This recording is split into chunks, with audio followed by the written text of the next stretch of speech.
Hello hi dear. CTET preparation में आप सभी का हार्दिक स्वागत, वंदन एवं अभिनंदन है। आज मैं आप सभी को राष्ट्रीय पाठचर्या की रूपरेखा 2005 के बारे में बताने जा रहा हूं।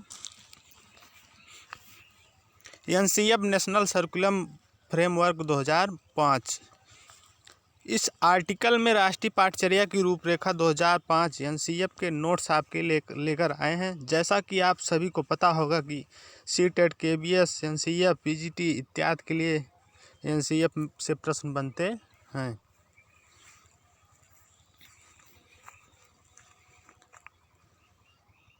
नेशनल सर्कुलम फ्रेमवर्क 2005 की सभी महत्वपूर्ण जानकारी इस पोस्ट में दी गई हैं।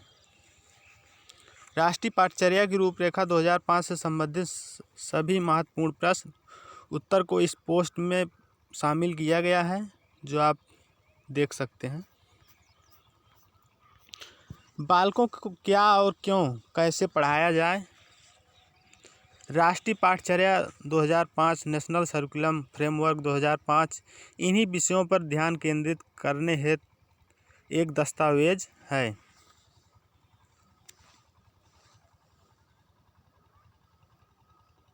राष्ट्रीय पाठचर्या की रूपरेखा 2005 एनसीएफ का उद्धरण रविन्द्रनाथ टैगोर के निबंध सभ्यता और प्रगति से हुआ है, जिसमें उन्होंने बताया कि सृजनात्मकता, उदार आनंद बचपन की कुंजी है। राष्ट्रीय पाठचर्या की रूपरेखा 2005 का अनुवाद संविधान की 8वीं अनुसूची में दी गई है। सभी भाषाओं में किया गया है। यह विद्यालय शिक्षा का अब तक नवीनतम राष्ट्रीय पाठचर्या दस्तावेज है।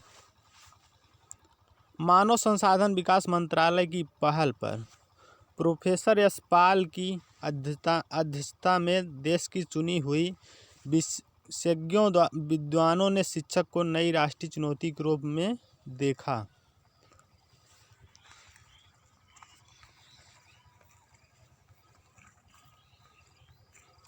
एनसीएफ 2005 के 5 मार्गदर्शक सिद्धांत।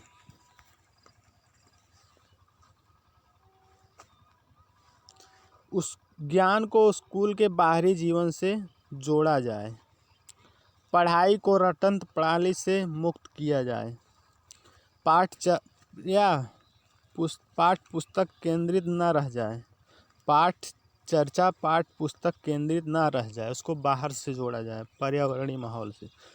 कक्षा कक्ष को गतिविधियों से जोड़ा जाए एवं इसे लचीला बनाया जाए।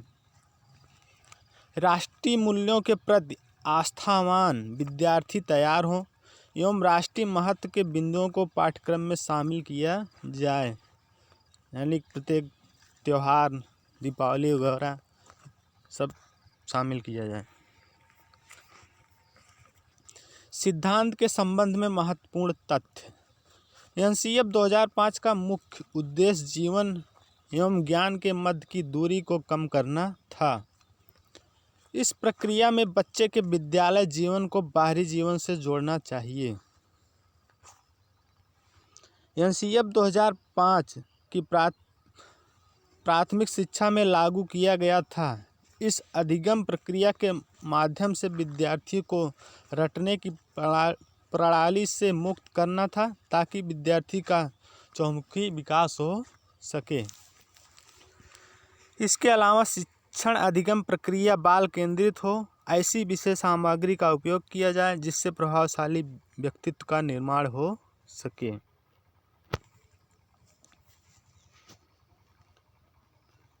एनसीएफ 2005 का निर्माण एनसीईआरटी द्वारा किया गया था। एनसीएफ का निर्माण किसके द्वारा किया गया था? इसका निर्माण एनसीईआरटी द्वारा किया गया था। इसको पूर्ण करने का कार्य निर्देशक प्रोफेसर कृष्ण कुमार के नेतृत्व में किया गया था। इसका प्रमुख लक्ष्य आत्मज्ञान अर्थात विद्यार्थी को अलग अलग अनुभवों का अवसर देकर उन्हें स्वयं ज्ञान की प्राप्ति करानी होती है। राष्ट्रीय पाठचर्या की रूपरेखा 2005 के अनुसार हर विद्यार्थी की अपनी क्षमता और कौशल होते हैं। हर विद्यार्थियों को उसे व्यक्त करने का मौका प्रदान किया जाना चाहिए।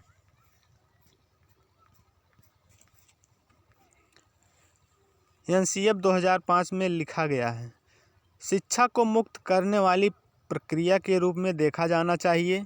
शिक्षा की प्रक्रिया को सभी तरह से शोषण और अन्य गरीबी, लिंग भेद, जात से मुक्त होना पड़ेगा, जो हमारे बच्चों को इस प्रक्रिया से वंचित करते हैं।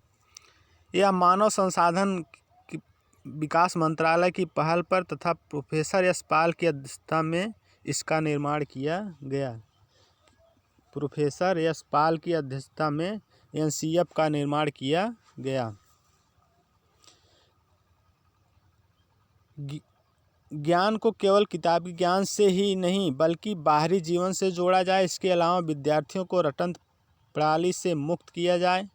पाठ्य पुस्तक पर आधारित शिक्षा नहीं हो। इसके अलावा शिक्षा राष्ट्रीय मूल्यों के प्रति आस्थावान विद्यार्थियों को तैयार करती है। एनसीएफ 2005 के अंग। राष्ट्रीय पाठचर्या रूपरेखा को 5 भागों में बांटकर वर्णित किया गया है। नंबर 1 परिपेक्ष, नंबर 2 सीखना का ज्ञान, नंबर 3 पाठचर्चा के क्षेत्र, स्कूल की आस्थाएं एवं आकलन, 4 विद्यालय व कक्षा का वातावरण, 5 व्यवस्थागत सुधार। एनसीएफ 2005 के प्रमुख सुझाव। एनसीएफ 2005 के अनुसार प्राथमिक स्तर पर भाषा का माध्यम मातृभाषा होना चाहिए।